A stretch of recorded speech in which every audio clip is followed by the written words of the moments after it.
मित्रो नमस्कार। आज आपण या व्हिडिओच्या माध्यमातून इंदिरा गांधी राष्ट्रीय विधवा पेन्शन योजनेबद्दल सविस्तर अशी माहिती घेणार आहोत।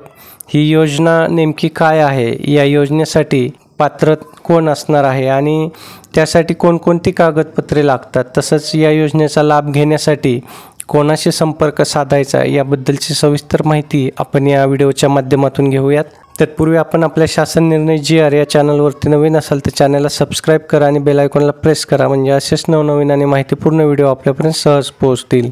मित्रो, देशातील गरीब आणि गरजू नागरिकांना आर्थिक आधार देण्यासाठी केंद्र सरकारने एक महत्त्वाकांक्षी योजना हाती घेतलेली आहे। दारिद्र्य रेषेखालील कार्डधारक कुटुंबांना मदत मिळावी म्हणून राष्ट्रीय सामाजिक सहाय्यता कार्यक्रम या अंतर्गत केंद्र सरकारकडून इंदिरा गांधी राष्ट्रीय विधवा पेन्शन योजना सुरू करण्यात आलेली आहे।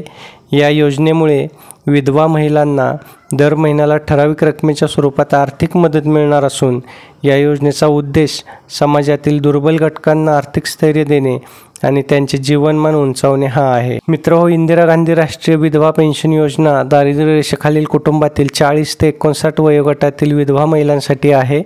पतीच्या मृत्यूनंतर महिलांना अचानक आर्थिक संकटाचा सामना करावा लागतो।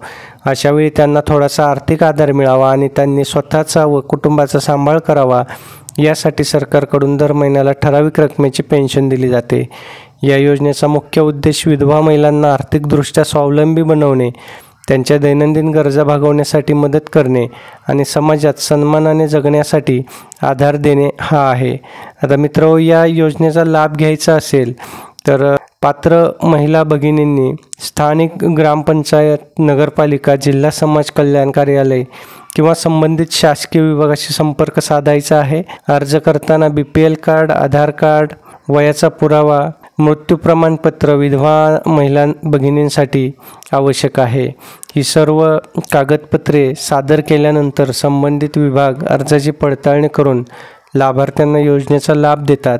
या सर्व योजनांमुळे समाजातील दुर्बल घटकांना मोठा आधार मिळत असून विधवा महिलांना सन्मानपूर्वक आणि सुरक्षित जीवन जगण्याचा आत्मविश्वास मिळत आहे।